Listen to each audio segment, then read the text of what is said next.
मो Adarsh Vidyalaya YouTube channel को आपण मानक स्वागत। वीडियोटी भल लगे लाइक शेयर एवं चैनल को सब्सक्राइब करेंगे। आज आम पढ़ा इंग्लिश एनसीईआरटी क्लास 6 हनीसकल बहिर 10 number chapter the banyan tree. Though the house and grounds belong to my grandparents the magnificent old banyan tree was mine. जदिओ घर एवं द्वारटा मो जेजेबापा जेजेमांकर थिला, से जो बड़ बरगछटा मोर थिला। Chiefly because grandfather at 65 could no longer climb it. यार मुख्य कारण है जे मो ग्रैंडफादर को मो जेजेबापा को 60 वर्ष हो जाइतिला और से गछ को चढ़ी पार नथिले।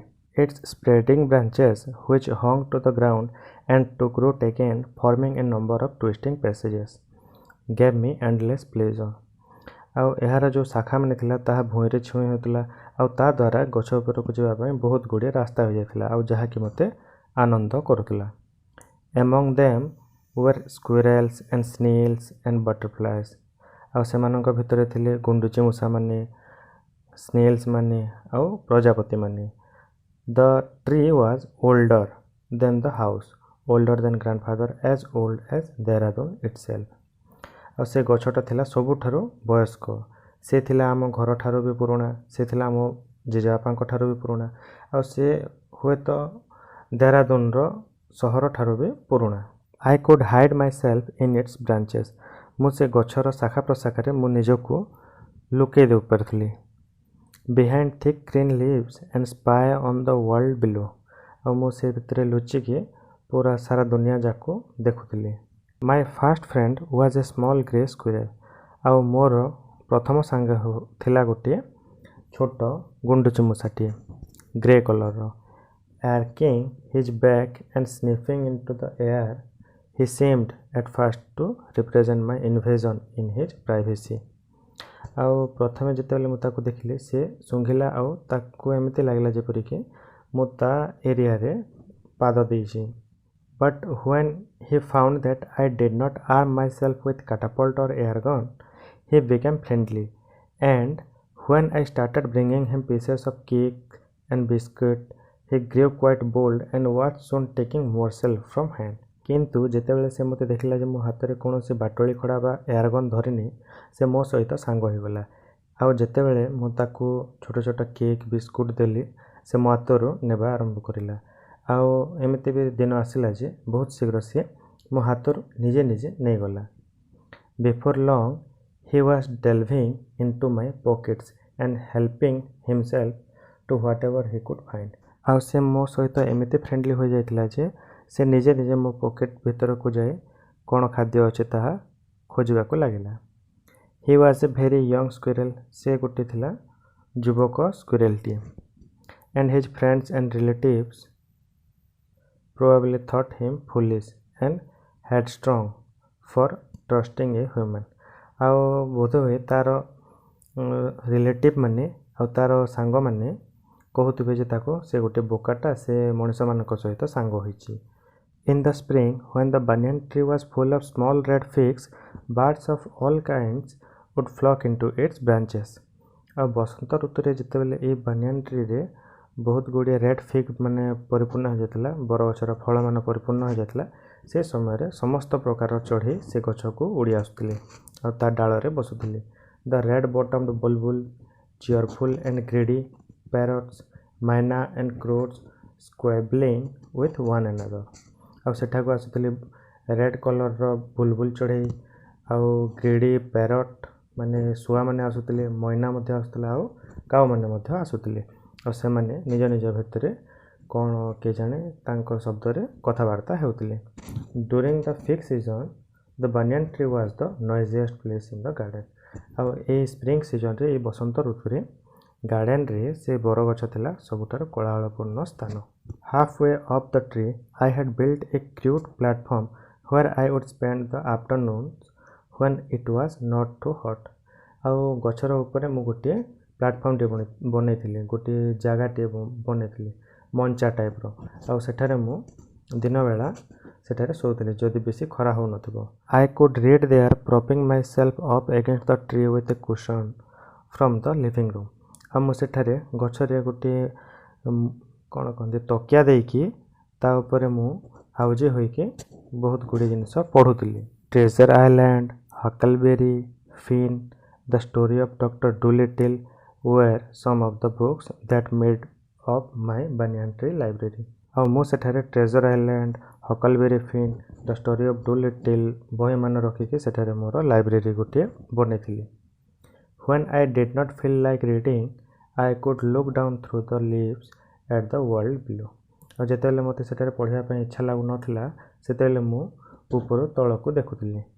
And on one particular afternoon I had a grandstand view of the classic of the Indian wilds, a fight between a mongoose and a cobra।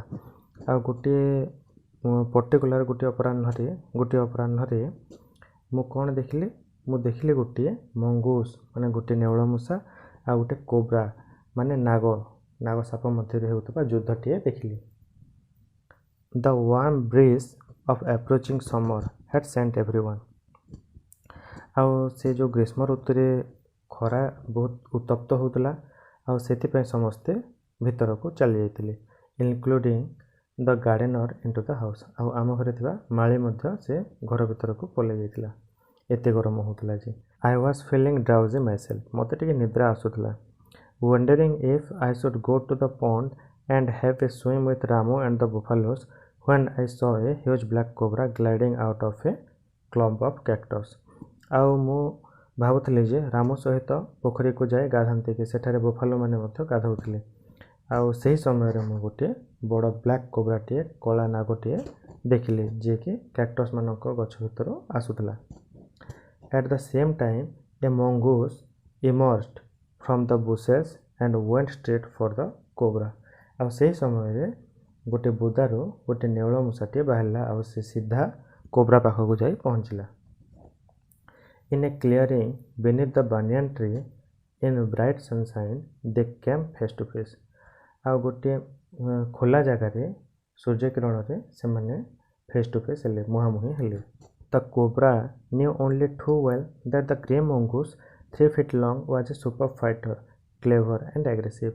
ଆଉ ସେ ସାପଟା ଜାଣିଥିଲା ଯେ ମଙ୍ଗୁସ୍ ହେଉଛି 3 ଫୁଟର ଲମ୍ବ ଗୋଟେ ଜନ୍ତୁଟିଏ ଆଉ ସେ ଗୋଟେ ବଢ଼ିଆ ଫାଇଟରଟିଏ, ଚତୁର ବି ଆଉ aggressive B.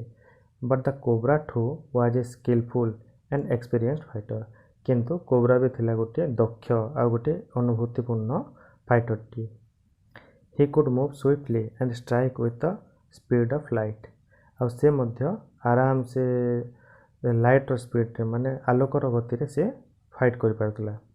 And the sacks behind his long sharp fangs were full of deadly poisons। ଆଉ ତା ଫଣାରେ ଡେଡଲି ପଏଜନ୍ ମାନେ ଥିଲା, ବିଷ ମାନେ ଥିଲା। It was to be a battle of champions। ଆଉ ଏଇଟା ଗୋଟେ ଥିଲା ଚମ୍ପିୟନ୍ସ ମାନଙ୍କ ଯୁଦ୍ଧ। Hissing defense, his forked tongue darting in and out। ଆଉ ସେ ହିସ୍ କରି ଡିଫେନ୍ସ କରୁଥିଲା ଯେଉଁଥିରେ କି ସେ ତା ଜିଭକୁ ବାହାରକୁ ଭିତରକୁ କରୁଥିଲା। The cobra raised 3 of his 6 feet off the ground and spread his broad spectacled hood।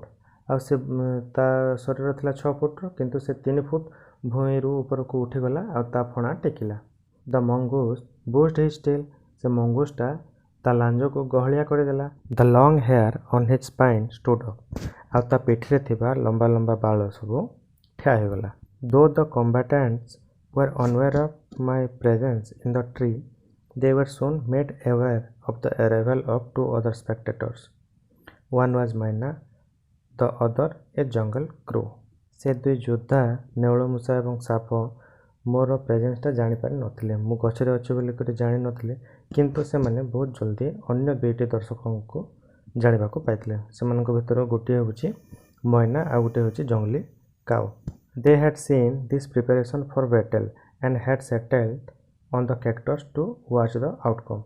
ସାପ ଓ ନେଉଳ ମୂଷା ଯୁଦ୍ଧ କରିବା ପାଇଁ ଯେଉଁ ତିଆରି କରୁଥିଲେ ସେଇଟା ମଇନା ଓ କାଉ ଦେଖି ଆସୁଥିଲେ ଆଉ ସେମାନେ ଫଳାଫଳ କ'ଣ ହେବ ବୋଲି କ୍ୟାକ୍ଟସ୍ ଗଛରେ ବସି ଦେଖିବା ଆରମ୍ଭ କଲେ।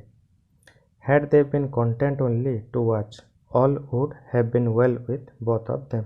ଆଉ ସେମାନେ ସେ 2 ଜଣଙ୍କୁ ପୁରା ଜାଣିଥିଲେ ଆଉ ଫଳାଫଳଟା କ'ଣ ହେବ ବୋଲି ସେମାନେ ଗଛରେ ବସିକି ଦେଖିବା ଆରମ୍ଭ କଲେ। The cobra stood on the defensive, saying slowly from side to side, trying to mesmerize the mongoose into making a false move। से कोब्रा तार डिफेन्स रे से स्लोली इयाड़ सियाड़ हेबाक लागला आउ मंगूस को मेस्मराइज करबाक लागला आउ मंगूस जदि कौनसी गोटे भूल चाल करिवो सेटा पय से जोगी बसिला। But the mongoose knew the power of his opponent's glassy unwinking eyes and refuse to meet them. आ मंगूस जानिथिला जे तार ओपोनेंटा केते शक्तिशाली आउ ता आखि रे केबे पता पड़ेनी बोली कि से जानिथिला आउ ताको देखबा पय से इच्छा प्रकाश कला नहीं। Instead of fixed his gaze at a point just below the cobra's hood and opened the attack. आउ से केवल सापर बेक को देखि चाहिला आउ सेठारे अटैक करबा पय इच्छा प्रकाश कला आउ सेठारे से अटैक कला। Moving forward quickly until he was just within the cobra's reach. आउ से जल्दी जल्दी मंगूसटा जल्दी जल्दी इयाड़ सियाड़ हो जाता कोब्रा जितेबेले भी अटैक करथिला ताको धोखा दे देउथिला। The mongoose made a pretended move to one side आउ गोटे फॉल्स मूव माने कर देउथिला कोब्रा ऊपर से इयाड़े कहले सियाड़े मारे देउथिला सियाड़े कहले इयाड़े मारे देउथिला। इमीडिएटली द कोब्रा स्ट्रक आउ बहुत जल्दी कोब्राटा स्ट्राइक कला ताको अटैक कला।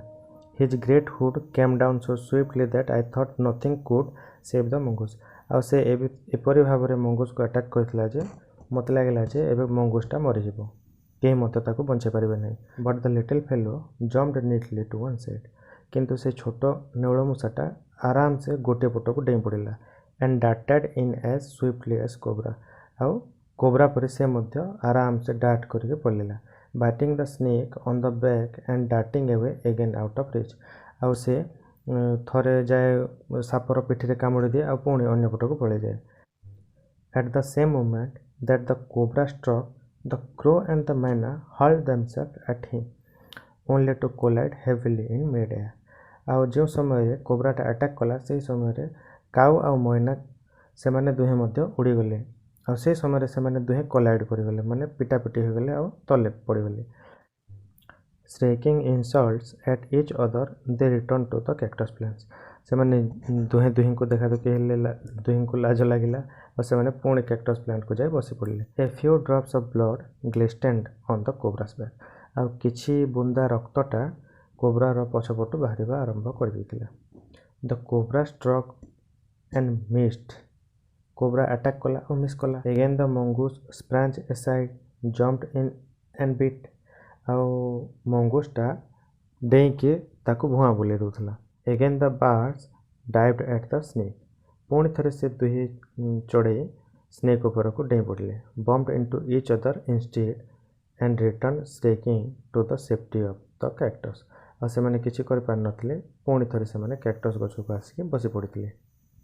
The third round followed the same course as the first but with one dramatic difference. आबे तृतीय राउंड आरंभ हो जाइथिला युद्धर किंतु एबे टिके अन्य धरणर युद्ध। The crow and the mynah still determined to take part in the proceedings. एबे मध्य से काउ आ मैना चढ़ी से माने चाहुथिले से माने मध्य युद्ध रे लड़ाई करिवे। डाइव्ड एट द कोब्रा आ कोब्रा ऊपर को से माने डेई पड़िथिले but this time they missed each other as well as the mark. आउ एही समय रे मध्य से माने मिस करथिले। द मैना फ्लेw on and reached its perch। से मैनाटा उड़ी गला आउ ऊपर पहुंच गला। But the crow tried to pull up in mid air and turn back किंतु काउटा मझी एयर रही कि पुणी थरे पछको फेरिथिला। In the second that it took the bird to do this the cobra whipped his head back and struck with great force. काउ को एपरी करिवार देखि सापटा ता मुंड को पछको कर देथिला आउ ताको जोर से आघात देथिला। Hit snout thudding against the crow's body आउ से जोर से आघात देथिला क्रोज रो तार शरीर को। I saw the bird flung nearly 20 feet across the garden. आ मु देखिली जे से चढ़ेटा 20 फुट दूर को जाइके पड़िला। In fluttered about for a while आउ से किछि क्षण पर्यंत सेठारे फड़फड़ करबा को लागला। देन ले स्टिल तापर से सुप्त हो गला। The mynah remain on the cactus plant किंतु मैना चढ़ी से कैक्टस प्लांट रे ही थिला। And when the snake and the mongoose return to fight very wisely decided not to interfere again। से स्थिर कला जे पुणी थरे इंटरफेयर करिवो नाही सेमानको युद्ध मध्य को प्रवेश करिवो नाही। The cobra was weakening and the mongoose walking fearlessly up to it. साप धीरे धीरे वेकनिंग होता, से दुर्बल हो पड़ूला आ मंगूसटा आराम से निर्भय ता आखपाखे चलवा आरंभ करता। Raised himself on his short legs and with a lightning snap had the big snake by the snout. आउ से साप को आघात करने को लगुला। The cobra writhed and lashed about in a frightening manner and even coiled itself about the mongoose, but to no avail। से कोब्राटा जंत्रणा रे छटपट होता आ तथापि से मंगूस को कॉइल करने को लगिला, किंतु ताहाको सक्सेस मिलना नहीं। The little fellow hung grimly on until the snake had ceased to struggle। आउ से नेउल मूषाटा सेते बेल पर्यंत ता सहित लड़िला जेते बेल पर्यंत कि से हार न मानिछि। He then smelled along its quivering length, gripped it around the hook and dragged it into the bushes। तापर से नेउल मूषाटा साप को टिके सुंघिला और तार बेक को धरिकी बुदा भीतर को घोषाड़ी नेला। द मैना dropped courteously to the ground, hopped about, peered into the bushes from a safe distance, and then, with a shrill cry of congratulations, flew away। मैना चढ़ी तल को ओह्लैला, डें डें कि टिके सेफ डिस्टेंस रो रही से देखिला, पुणी से ता स्वर रे कंग्राचुलेशंस कहला आ सेठारो उड़ीकी पळेगला। एठारे आम हनीसकल बहीर शेष चैप्टर सरी जाइए। वीडियोटी आपको किपरि लागला कमेंट माध्यम जनइबे और भल लगे लाइक शेयर और चैनल को सब्सक्राइब करेंगे। Thank you.